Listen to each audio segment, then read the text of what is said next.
The year is 1922. Picture a small farmstead isolated from the world. This was Hinterkaifeck, nestled in the Bavarian countryside. Miles of dirt roads separated the farm from the nearest village. It was a place of quiet solitude, a place where secrets lingered. And in this secluded setting, a horrifying crime would soon unfold. The farmhouse itself was old, its walls holding generations of stories. But these were soon to be overshadowed by the gruesome events of March 1922. Hinterkaifeck, once a place of simple living, would become synonymous with a brutal and unsolved crime. The Gruber family called this isolated farmstead home. Andreas Gruber, the patriarch, was a stern man in his 60s. His wife, Casilia, was known for her quiet demeanor. Their daughter Victoria, a young widow, lived with them alongside her two children. 7-year-old Casilia and 2-year-old Joseph were the heart of the farmstead, bringing life and laughter to the quiet homestead. Life on the farm was simple, dictated by the rhythms of nature. The family worked the land, tending to their crops and animals. They were largely self-sufficient, their world confined within the boundaries of their property. Little did they know that this isolation, which had always defined their existence, would soon become a terrifying prelude to their demise. In the weeks leading up to the murders, a sense of unease descended upon Hinterkaifeck. The once peaceful farmstead began to feel like a place of dread and foreboding. The air was thick with tension, and the usual sounds of farm life were overshadowed by an eerie silence that seemed to hang over the property. Footsteps were heard in the attic. These weren't just any footsteps, they were heavy and deliberate, echoing through the wooden beams and sending chills down the spines of those who heard them. The sound of them was heavy, deliberate. It was as if someone or something was purposefully making their presence known, yet no one could ever be found. Yet, when searched, the attic remained empty. No signs of life, no clues to explain the mysterious noises.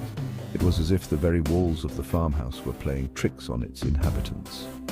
Tools vanished from their usual places, only to reappear later, as if moved by unseen hands. The farm's tool shed, once a place of order, became a source of confusion and frustration. A set of house keys disappeared, never to be found. This added to the growing list of inexplicable events that plagued the farm. Andreas Gruber, usually a man of stoic composure, became increasingly agitated. His once calm demeanor was replaced by a constant state of worry and suspicion. He confided in his neighbors about the strange occurrences. He spoke of the footsteps, the missing tools, and the vanished keys, hoping someone could offer an explanation or assistance. He spoke of an intruder lurking in the shadows, watching their every move. Andreas was convinced that someone was hiding in the darkness, waiting for the right moment to strike. His concerns, however, were dismissed as the ramblings of an old man, his mind playing tricks on him. The neighbors, though polite, did not take his warning seriously. But Andreas knew something was wrong. He could feel it in his bones, a deep-seated fear that something terrible was about to happen. He just couldn't shake the feeling that something sinister was closing in on them. The farm, once a place of hard work and simple pleasures, had become a place of dread and uncertainty. The darkening skies seemed to mirror the growing sense of doom that hung over Hinterkaifeck, as if the very land itself was warning of the horrors to come. Section 4. A gruesome discovery the night of the murders, March 31st, 1922. It was a night that would forever be etched in the annals of true crime history.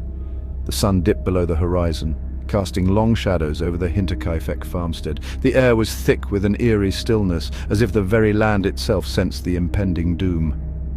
Inside, the Gruber family went about their evening routine, unaware that their final moments were upon them. They were a family like any other, living their lives in the quiet seclusion of their rural home. One by one, they were lured to their deaths. First Andreas, the patriarch, then his wife Casilia, followed by their daughter Victoria and her young daughter, also named Casilia. The killer's method was both calculated and ruthless. Even 2-year-old Joseph, asleep in his crib, was not spared. The innocence of his slumber was shattered by the brutality of the attack. The weapon of choice was a pickaxe, a tool normally used for farm work. It was a symbol of the everyday life they led, now turned into an instrument of death. It was a brutal and personal attack, each blow delivered with chilling precision. The sheer violence of the act spoke of deep-seated rage and a terrifying resolve. Whoever the killer was, they knew the layout of the farm well. They moved with a purpose. As if they had walked those halls many times before, they moved with a chilling familiarity, navigating the dark corridors with ease. The killer's intimate knowledge of the farmhouse suggested a connection to the family, a bond now twisted into something monstrous. The Gruber family had lived on this farm for years, their lives intertwined with the land and each other. Their story, once one of simple rural existence, was now forever marred by this night of horror. As the night wore on, the farmhouse fell silent.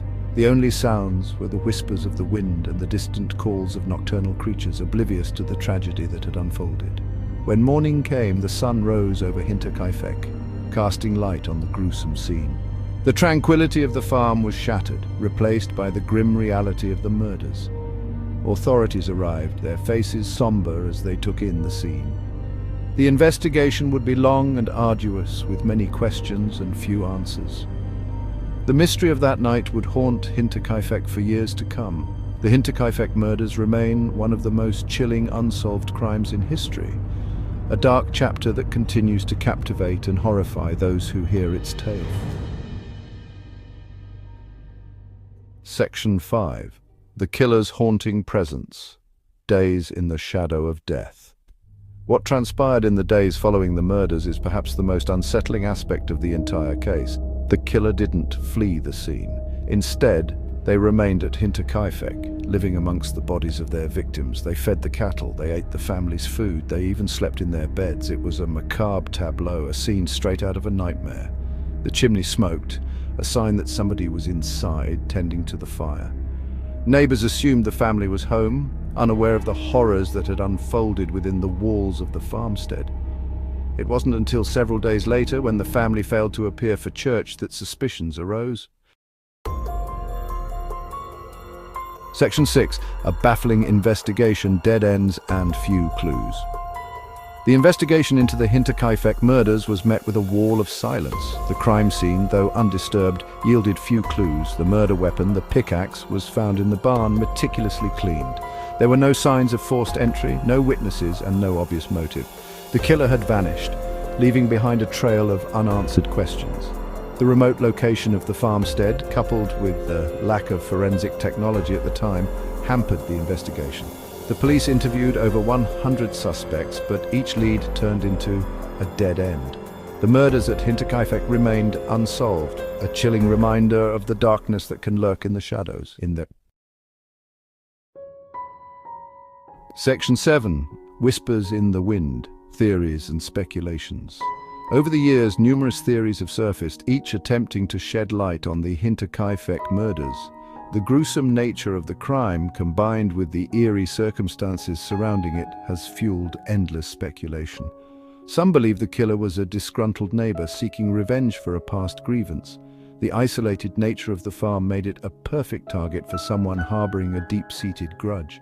Others speculate it was a drifter, drawn to the farmstead's isolation. The transient lifestyle of drifters during that era made it difficult to track their movements, adding a layer of mystery to the case. The lack of concrete evidence, however, has allowed these theories to fester and grow, transforming into local legends passed down through generations. Each retelling adds a new twist, a new suspect, making the truth ever more elusive. One of the most enduring theories points to Carl Gabriel, Victoria's former husband, who was officially declared dead in World War I. Despite his official death, rumors persisted that he had survived and returned under a cloak of secrecy. Some believe he may have survived and returned to seek revenge after Victoria had an affair and gave birth to her youngest son, Joseph. The idea of a soldier returning from the dead to exact vengeance is both chilling and captivating. The fact that Joseph was killed while Victoria's older child from her marriage to Carl was spared lends credence to this theory. It suggests a personal vendetta, a motive rooted in betrayal and heartbreak. Another theory suggests the involvement of multiple perpetrators, possibly a group of individuals with a shared motive. The coordinated nature of the murders, with each family member being lured to the barn one by one, hints at a level of planning that could imply more than one person was involved.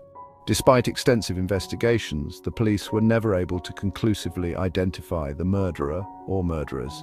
The case files are filled with dead ends and unanswered questions, leaving room for endless speculation. The Hinterkaifeck murders remain one of Germany's most enduring mysteries. Theories and speculations continue to thrive, each one adding a new layer to the enigmatic story. As time passes, the line between fact and fiction blurs, making it ever more challenging to discern the truth. In the end, the Hinterkaifeck murders are a haunting reminder of how some mysteries may never be solved. They serve as a testament to the human fascination with the unknown, and the lengths to which we will go to seek answers, even when they remain just out of reach.